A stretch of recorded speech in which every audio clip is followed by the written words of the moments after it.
ആധുനിക കാലത്ത് ഒരു ഭാര്യയും ഭർത്താവുമായിട്ട് പോലും ജീവിക്കാൻ പാടുപെടുന്നവരാണ് ദമ്പതികൾ. എന്നാൽ നൂറ്റാണ്ടുകൾക്ക് മുമ്പ് ശ്രീകൃഷ്ണ ഭഗവാന് 16,008 ഭാര്യമാർ ഉണ്ടായിരുന്നതായി പറയുന്നുണ്ട്. എങ്ങനെയാണ് ഈ 16,008 ഭാര്യമാരെയും അദ്ദേഹം ഒരുമിച്ച് കൊണ്ടുപോയിരുന്നത്? ആ കഥയിലേക്ക് നമുക്കൊന്ന് നോക്കാം. ഒരിക്കൽ കൃഷ്ണൻ നരകാസുരൻ എന്ന അസുരനെ വധിക്കുകയുണ്ടായി. നരകാസുരൻ്റെ കാരാഗൃഹത്തിൽ നരകാസുരൻ ബന്ധനസ്ഥരാക്കിയ കന്യകമാർ നിരവധി പേർ ഉണ്ടായിരുന്നു. കൃഷ്ണൻ അവരെ തടവിൽ നിന്നും മോചിപ്പിച്ച് തിരിച്ചു പോകാൻ പറഞ്ഞുവിട്ടു. പക്ഷേ അവർ പോകാൻ കൂട്ടാക്കിയില്ല.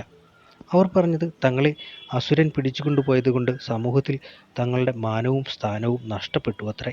ഇനി മുതൽ തങ്ങളെ സമൂഹത്തിൽ എല്ലാവരും മാനം നഷ്ടപ്പെട്ടവരായിട്ടാണ് കാണുക.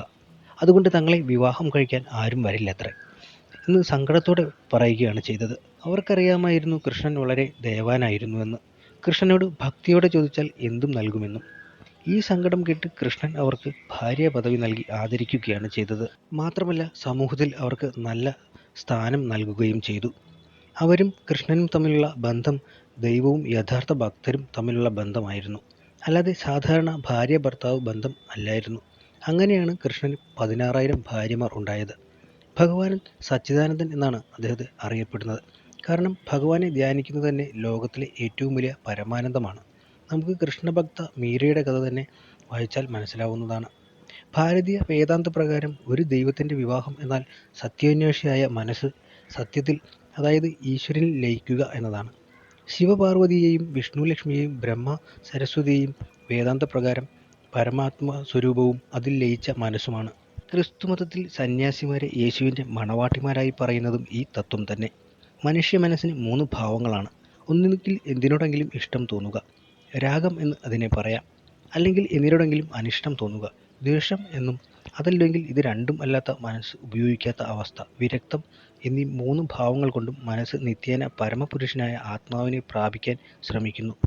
മനുഷ്യ മനസ്സ് രാഗം, ദ്വേഷം എന്നിങ്ങനെ മനസ്സിൻ്റെ 2 ഭാവങ്ങൾ കൊണ്ടും യമം, നിയമം, ആസനം, പ്രാണായാമം, പ്രത്യാഹാരം, ധാരണ, ധ്യാനം, സമാധി എന്ന ആത്മജ്ഞാനത്തിലേക്കുള്ള 8 വഴികളിലൂടെ ആയിരക്കണക്കിന് വട്ടം ശ്രമിക്കുന്നതാണ് കൃഷ്ണൻ്റെ 16,000 പത്നിമാർ.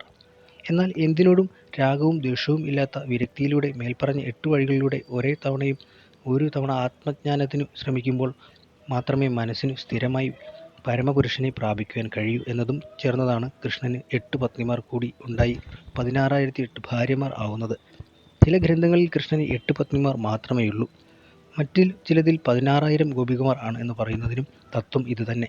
രാഗദ്വേഷകലുഷിതമായ മനസ്സ് നിരവധി ശ്രമഫലമായി ഭഗവാനെ പ്രാപിക്കുന്നു എങ്കിലും പിടികൊടുക്കാതെ മംഗല്യം ലഭിക്കുന്നില്ല. അതാണ് കൃഷ്ണൻ ഗോപികമാരെ ഉപേക്ഷിച്ചുപോയി എന്നതിൻ്റെ തത്വം. വിരക്ത മനസ്സിൽ 8 വഴികളിലൂടെയുള്ള ഒരു ശ്രമത്തിൻ്റെ ഫലമാണ് ഭഗവത് മാംഗല്യം അഥവാ സാക്ഷാത്കാരം.